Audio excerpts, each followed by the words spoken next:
Il manque une personne, c'est Sans pote. son pote. Ouais, c'est juste. Moi, je sais quoi, c'est. Alors, les deux. Mortel. Ah oui, c'est ça. On se revoit peut-être. Ah. Il en manque un.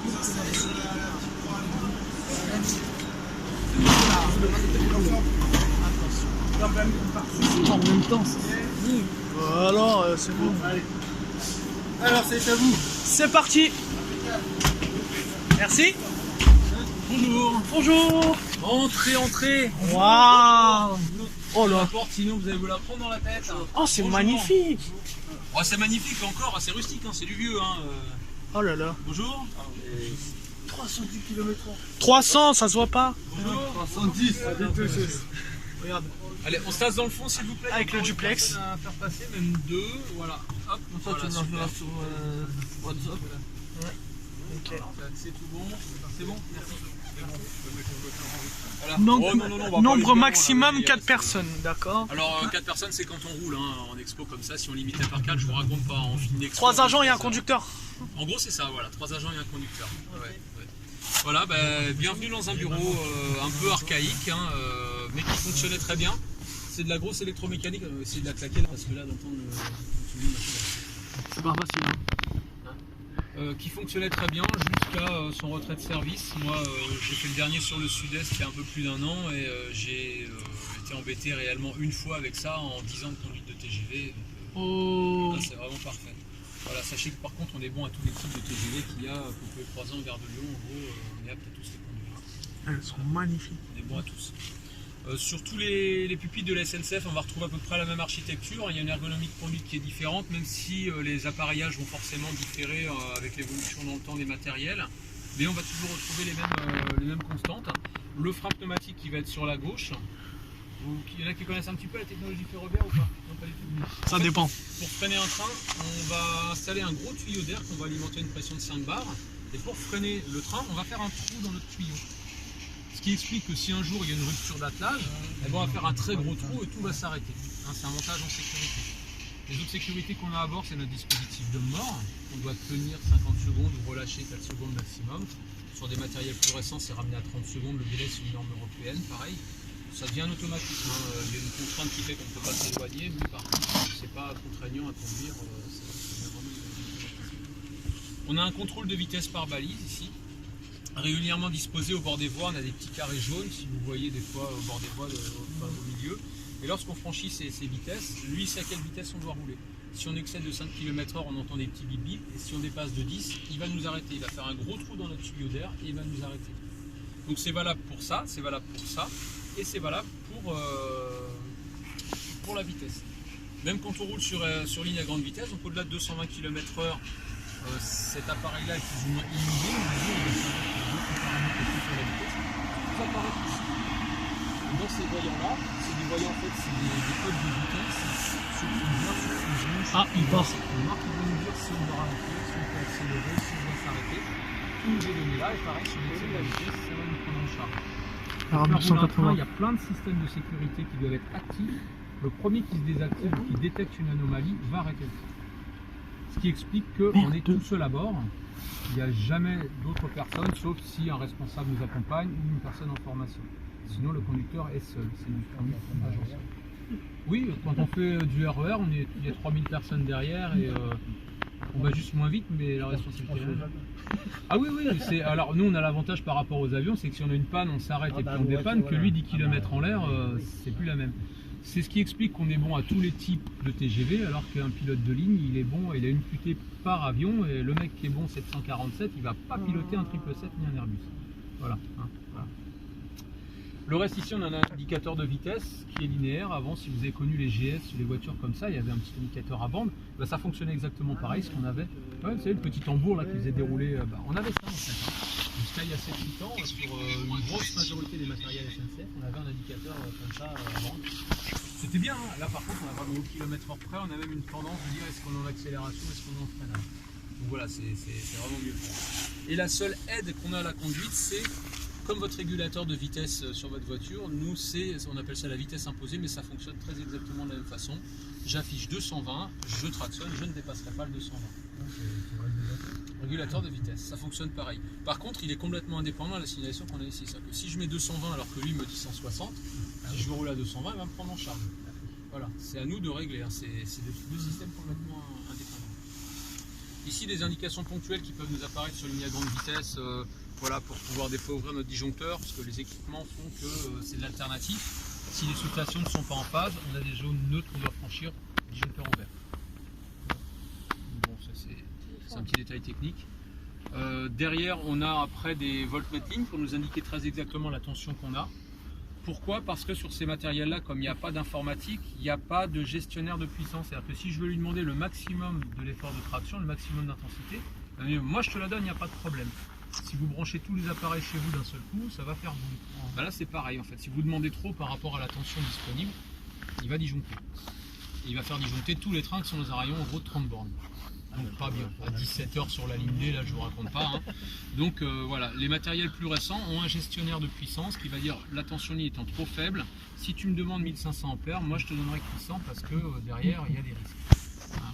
Donc c'est à nous de tout gérer. Comme il n'y a pas d'informatique, il fallait bien tenir compte que les pannes qu'on avait sous 25 000 volts sur LGV, qui pouvaient peut-être être banales, devenaient très importantes sous 1500 volts. On pouvait perdre complètement la climatisation pour les voyageurs, la moitié de la puissance de traction. Donc est-ce qu'on peut ou non continuer le train? Ça c'était vraiment à nous de voir ce qu'on devait faire ou ce qu'on ne devait pas faire. Cette gestion se fait beaucoup plus facilement avec l'ordinateur de bord maintenant qui va nous dire bah voilà, sous 1500 de ration de racée nous donne tout de suite le résultat. Donc même si on avise, tout au moins on a l'assurance du résultat que là c'est à nous de le réfléchir. Et après derrière donc une radio sur le train qui nous permet de communiquer avec notre tour de contrôle. On a le bouton qui est allumé et son pendant de l'autre côté, c'est pour gérer l'ouverture des portes. C'est nous qui gérons si on ouvre du côté droit, du côté gauche ou si on n'ouvre pas du tout. Le contrôleur sur le quai, il ne fait que la fermeture après le service train. C'est tout, il est juste ça. Mais voilà, le reste, c'est une conduite qui est vraiment purement manuelle. Sur tous les TGV c'est le cas, hein. Ça reste exactement pareil, avec une seule aide à la conduite. Juste cette aide à la conduite qui est la vitesse imposée. Le reste, on gère tout. C'est un truc de fou. C'est pas comme sur le RER, vous ne pouvez pas rester 10 minutes sans actionner quelque chose, sans surveillance. Bah, il y a ça maximum Oui. déjà Combien 50 secondes. 50 C'est 50 secondes Alors qu'est-ce qui maxi. se passe si vous n'êtes pas là pour une raison ou pour une autre, vous ne pouvez pas appuyer, ça s'arrête? Ça s'arrête. Ah, Voilà. ça, brutalement. Si je tiens trop longtemps, oui, ça provoque un arrêt d'urgence. C'est brutal. Si je C'est si comme je dans ne les réagis pas, il va me prendre en charge. En fait, je vais avoir au bout de 50 secondes une sonnerie qui va durer 3 ou 4 secondes. Et au bout de 4 secondes, il va disjoncter. Voilà. Et provoquer l'arrêt. Pareil, si je relâche trop longtemps, 4 secondes, ça va sonner, Je me ça va disais, prendre en charge. vous faites une crise cardiaque, vous restez crispé sur le machin. Et ben voilà, au bout de 50 secondes, ça va arrêter le train. Ah voilà, il y a double Ah, oui. sécurité. Double sécurité. C'est ça qui est bien. Initialement, il n'y avait que le contrôle d'appui. Oui. Et justement, il y a eu, il y a 50 ans, un problème comme ça sur l'Est, un conducteur qui a eu ce que vous disiez, c'est-à-dire qu'il est resté crispé et le train a parcouru une distance certaine. Donc là, ils ont dit qu'il faut un contrôle de maintien d'appui et pas seulement un contrôle de relâchement. Voilà. Ils ont fait les deux côtés. Voilà. Mais la sécurité ferroviaire s'est construite au fur et à mesure des incidents qu'il y a eu. Oui. Le KVB est apparu après la catastrophe de Melun de 91. Il y avait déjà des idées de contrôler la vitesse, mais la généralisation a été décidée après l'accident de Melun. Voilà, vous franchez un 91. signal d'avertissement auquel le conducteur ne réagit pas, bah, ça provoque l'arrêt du train. Qu'avant, en gros, il fallait franchir un signal d'arrêt où là, voilà, le matériel détectait autre chose, et il n'y a que là qu'on était pris en charge. Vous voyez, voilà, c'est tout ça, hein, c'est tout ça qui a fait évoluer un petit peu le poste de conduite. Puis en ergonomie, on va dire, c'est juste cet appareil-là qui a avancé, où avant c'était tout le long, mais aller chercher le dernier bouton là-bas, quand c'était à plat, voilà, pendant ce temps-là, vous ne regardez pas devant, donc à 300, c'est pas glauque. Hein, voilà. Regardez devant, vous êtes en train de meilleur quand vous êtes assis. On peut le monter un peu. Bah, quand on est. Il n'y a pas grand chose à voir, mais. Ouais, voilà, il n'y a pas grand chose. Et voilà, après les indications nous apparaissent. C'est comme on dit, le conducteur, il n'est pas là pour faire du tourisme, il est là pour conduire.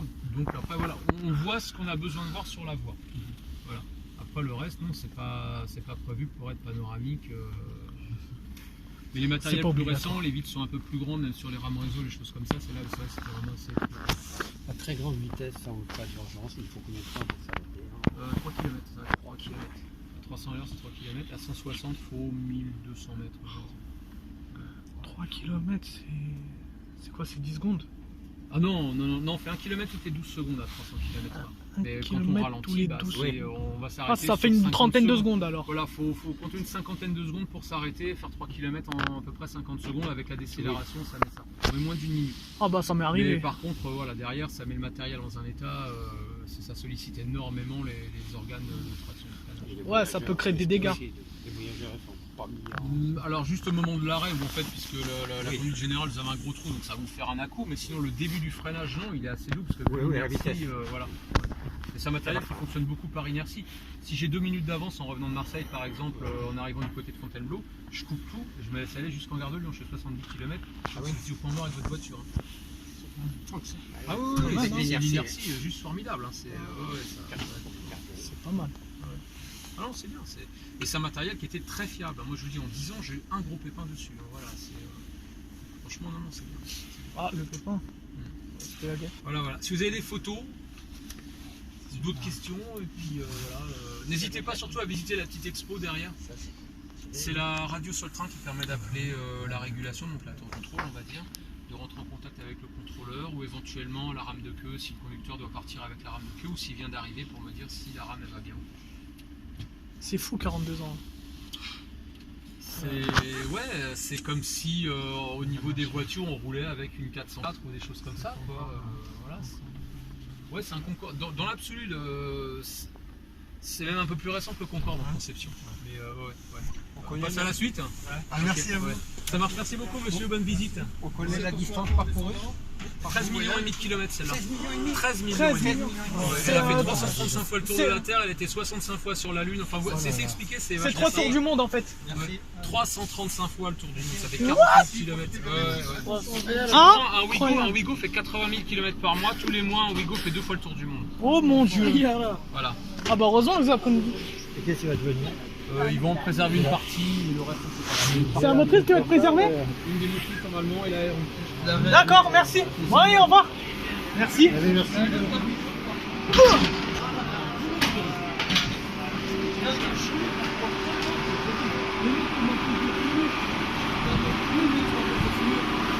Ah ouais. Bon, moi ça va. Bon, cabine, c'est fait. Maintenant, on entre dans le TGV.